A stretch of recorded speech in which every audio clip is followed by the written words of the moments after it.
Episode की शुरुआत में हम देखते हैं कि एक लड़का एक लड़की को अपने पीठ पर उठाकर कहीं जा रहा होता है और वो कहता है कि तुम मर नहीं सकती, मैं तुम्हें बचा लूंगा, यह तुम्हारे बड़े भाई का वादा है। तभी सीन शिफ्ट होता है जहां हम देखते हैं कि तानजीरो चारकोल बेचने के लिए शहर की ओर जाने वाला होता है। तभी उसकी माँ कहती है कि तुम्हें इतनी बर्फ में जाने की जरूरत नहीं है। पर फिर भी तानजीरो कहता है कि न्यू ईयर आने वाला है और मैं चाहता हूँ कि इस न्यू ईयर पर हम पेट भर के खाना खाएं, इसलिए मुझे जाना होगा। पर तभी उसके भाई और बहन उसके साथ जाने की जिद करने लगते हैं, पर बाद में माँ और तानजीरो के समझाने पर वह मान जाते हैं। फिर तानजीरो वहाँ से निकल पड़ता है, बट रास्ते में उसे उसकी बहन नेजुको मिलती है और कहती है कि वो उसके छोटे भाई को सुला रही थी, नहीं तो वो बहुत रोता। अब तानजीरो शहर की ओर चला जाता है। अब शहर पहुंचकर तानजीरो चारकोल बेचने लगता है, पर तभी हम देखते हैं कि एक लड़का एक औरत से बचते हुए तानजीरो के पास आता है और कहता है, प्लीज तानजीरो, इसे सूंघकर बताना कि इसे किसने तोड़ा है। और तब तानजीरो उसे सूंघकर बताता है कि इससे बिल्ली की गंध आ रही है। तभी वो लड़का उस लेडी को कहता है कि मैंने तो पहले ही कहा था, मैंने प्लेट नहीं तोड़ी। अब हम देखते हैं रात हो जाती है और तानजीरो घर की ओर निकल पड़ता है, पर तभी एक बूढ़ा आदमी तानजीरो को कहता है,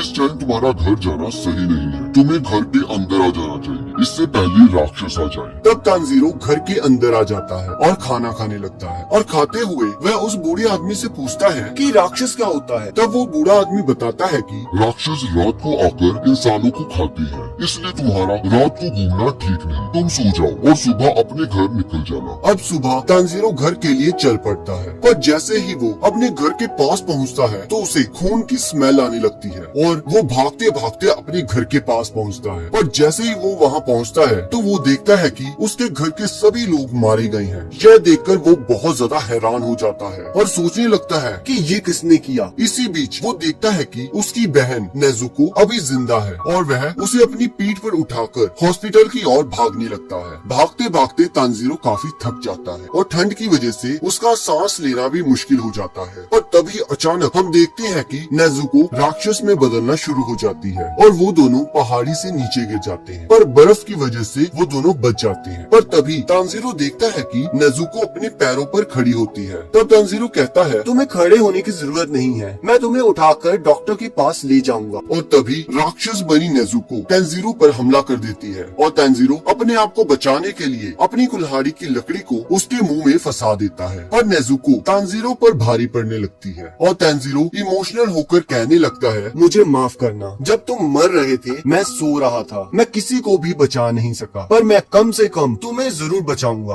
हौसला रखना, तुम राक्षस नहीं बन सकती। तभी हम देखते हैं कि नेजुको की आंखों से आंसू आने लग जाते हैं, पर अचानक से एक लड़का तलवार से नेजुको पर हमला कर देता है, पर तानजीरो उसे बचा लेता है। तब वो लड़का तानजीरो से पूछता है कि तुम इस राक्षस को क्यों बचा रही हो? तब तानजीरो कहता है कि ये मेरी बहन है। अब वो लड़का नेजुको को पकड़ लेता है और कहता है कि मेरा फर्ज है कि मैं हर राक्षस को ढूंढूं और उसे मारूं। पर तब तानजीरो कहता है कि नेजुको ने किसी को नहीं मारा, यहाँ तक कि मुझे मेरे घर से एक अनजान गंध आ रही थी। मुझे लगता है कि उसी ने मेरी फैमिली को मारा है। मुझे नहीं पता नेजुको राक्षस कैसे बनी। तो वो लड़का बताता है कि इसके जख्म राक्षसों के खून के संपर्क में आए होंगे, इसी वजह से ये राक्षस बन गई है और इसी तरह ये राक्षस अपनी जनसंख्या बढ़ाते हैं। पर तब तानजीरो कहता है कि मेरी बहन ने किसी इंसान को नहीं मारा, प्लीज उसे छोड़ दो। तब वो लड़का कहता है कि तुम क्या मजाक कर रहे हो? अगर मैंने इसे छोड़ा तो ये तुम पर हमला कर देगी। पर तब तानजीरो कहता है कि ये मेरी बहन है, इसे पता है कि मैं इसका बड़ा भाई हूँ, ये मेरे पर हमला नहीं करेगी, मैं इसे ठीक करने का रास्ता ढूंढ लूंगा। तब वो लड़का कहता है कि